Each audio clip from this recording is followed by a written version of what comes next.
All right, now we're going to do problem 341, which is a Ferris wheel. Now, it might not be obvious that a Ferris wheel would represent a sine or cosine curve, but if you think about it, you have a wheel, and it starts at a certain point, it rises to a maximum height, so it will eventually rise to a maximum height, and then return to a minimum height, and it just kind of repeats this. So it has a starting at the bottom kind of a feel, then going up to the top, and then back to the bottom kind of a feel. It almost feels like a negative cosine curve, but technically you can make any graph with any curve.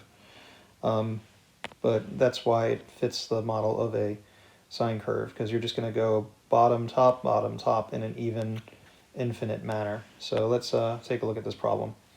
The Ferris wheel at the landmark Navy Pier in Chicago takes 7 minutes to make one full rotation. So that's our period. So a full rotation would be, again, all the way from the bottom to the top and back. So that would be for a cosine curve, but from the perspective of a sine curve, because that's what it says we have here, we would go to the top from the middle, then back to the middle, all the way to the bottom, and then end up in the middle again. Maybe that would like follow the path of a particular car on the Ferris wheel.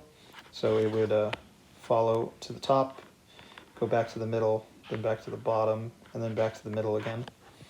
But either way, so that's where this comes in. It says the height, it says the height in feet above the ground of one of the 6-person cars. Okay, so that would make more sense why it's using a sine curve. Can be represented by 70 sine of 2 pi 7 t minus 1.75 plus 80 is where t is the time in minutes. So t is time, and h of t is height of the car. All right, so let's just label what all these pieces are in the formula. The 70 is our amplitude, which means it'll go up 70 from the middle, and then down 70 as well. 2 pi over 7 is our frequency. That's how many curves it'll complete in 360.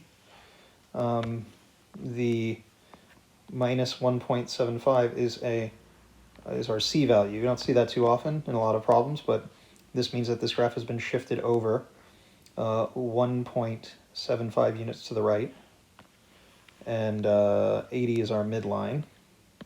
Okay, so if we were to sketch this graph, let's read the rest of the question. Using h of t, the formula, what is the car's minimum height? So the minimum height of this particular car. So let's make a sketch of our graph. The midline is 80, so if I'll put 0 down here, and I'll put 80 up here as the midline. Now, because the amplitude is 70, we would go up 70 to the maximum, so that would be 150. We can go down 70 to the minimum, so that's 10. So that would be like the car is going to go up 150, it's going to come down to just above the ground at 70, and then back to the middle, or wherever it started. And because this graph is shifted 1.75 units over, if we were to just extend this graph backwards, just to get a look at it, this whole graph would shift over a drop and look something like this. So we kind of make it more have like a sensible starting point and an ending point, but that's not really that relevant to this question because we're being asked for the minimum value. So the minimum will be found regardless of whether the graph were to shift over or not. So the minimum value we can see here is 10. Now you might be asked in some other questions to find the distance between the minimum and the maximum. We can see the distance between 150 and 10 is 140, or the amplitude going up and the amplitude going down, just to help you answer some other questions.